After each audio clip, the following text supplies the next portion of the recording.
చూస్తే car miss అయింది, bike miss అయింది. సాధారణంగా పోలీస్ స్టేషన్కు వచ్చే కేసులు ఇవి.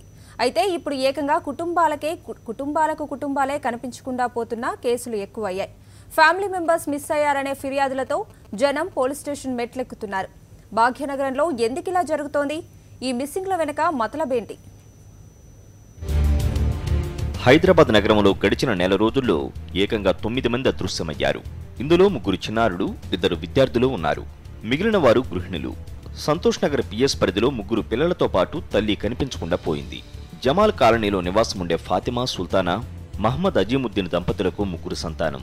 పిల్లలు రహీముద్దీన్, సలీముద్దీన్, జియా ఫాతిమాతో కలిసి డిసెంబర్ 25 ఇల్లు వదిలిన సుల్తానా ఆ తర్వాత కనిపించకుండా పోయింది. పిల్లలను తీసుకుని ఆమె ఎక్కడికి వెళ్ళింది, లేదంటే ఎవరైనా బలవంతంగా తీసుకువెళ్లారా అనేది మిస్టరీగా మారింది. భార్య పిల్లల కోసం బంధువు మిత్రుల ఇళ్లలో వాకపు చేశారు. అయినా ప్రయోజనం దక్కలేదు. దీంతో అజీముద్దీన్ సంతోష్ నగర్ పోలీసులకు ఫిర్యాదు చేశారు. దుండిగల్ పోలీస్ స్టేషన్ పరిధిలో కూడా ఇలాంటి కేసే నమోదైంది.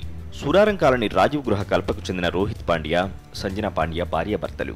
భర్త ఎలక్ట్రానిక్స్ షోరూంలో పనిచేస్తుండగా భార్య ప్రైవేట్ ఆసుపత్రిలో పనిచేస్తోంది. వీరికి 1.5 ఏళ్ల పాప ఉంది. గత నెల 29న కూతురు ఆర్వీని తీసుకుని ఇంటి నుంచి బయటకొచ్చిన సంజన అదృశ్యమైంది.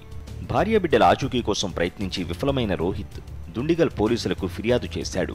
రంగారెడ్డి జిల్లా శేరిలింగపల్లిలోని కౌలిదొడ్డి సాంఘిక సంక్షేమ గురుకుల పాఠశాలకు చెందిన 2 స్టూడెంట్స్ మిస్ అయ్యారు.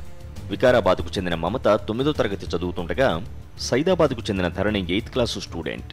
వీరిద్దరూ శేరిలింగంపల్లిలోని కౌలిదొడ్డి సాంఘిక సంక్షేమ గురుకుల పాఠశాలలో చదువుకుంటున్నారు. డిసెంబర్ 7వ తేదీన వీరు హాస్టల్ నుంచి అదృశ్యమయ్యారు.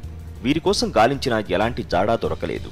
హాస్టల్ వార్డెన్ ఫిర్యాదు మేరకు పోలీసులు కేసు నమోదు చేసి దర్యాప్తు చేపట్టారు. సోషల్ వెల్ఫేర్ రెసిడెన్షియల్ స్కూల్ గౌలిదొడ్లో ఉన్నటువంటి స్కూల్లో 7వ తారీఖు డిసెంబర్ 2015 రోజున 2 స్టూడెంట్స్ మిస్ అయినట్టుగా మాకు ప్రిన్సిపల్ ప్రమోద మేడం గారు కంప్లైంట్ చేయడం జరిగింది. రెగ్యులర్గా అందరికీ స్టూడెంట్స్కి మార్నింగ్ 6 o'clock ఆ టైంలో యోగా స్టార్ట్ అవుతుంటుంది.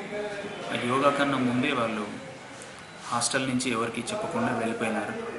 హాస్టల్ నుంచి వెళ్లిపోయిన 2 రోజుల తర్వాత మమతా, ధరణిలు లింగంపల్లిలో బస్సు ఎక్కి ప్యాట్నీకి టికెట్ తీసుకున్నారు.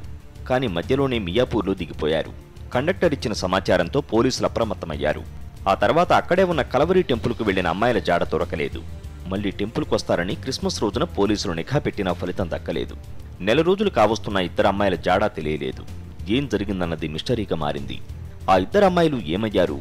కిడ్నాప్ అయ్యారా? దుర్మార్గుల చేతికి చిక్కారా? ఈ కోణాల్లో పోలీసులు దర్యాప్తు సాగిస్తున్నారు. వరంగల్ జిల్లాలో విద్యార్థులను అదృశ్యం విషాదాన్ని మిగిల్చింది. ప్రియాంక, భూమిక ఇద్దరు నల్లబెల్లి మండలం 3 చెక్కలపల్లి గ్రామంలోని గిరిజన పాఠశాలలో 9వ తరగతి చదువుకుంటున్నారు. దీపావళి సెలవుల కోసం ఇళ్లకొచ్చిన వీరిద్దరూ నవంబర్ 23న హాస్టల్కని బయలుదేరారు. అటు హాస్టల్కు చేరలేదు. శవాలై దర్శనమిచ్చారు. ఇప్పుడు హైదరాబాద్లో మిస్ అయిన వారు ఎక్కడున్నారు? ఎలా ఉన్నారు? తప్పిపోయారా? తీసుకెళ్లారా? ఇవే ప్రశ్నలు అందరి మదిని తొలుస్తున్నాయి.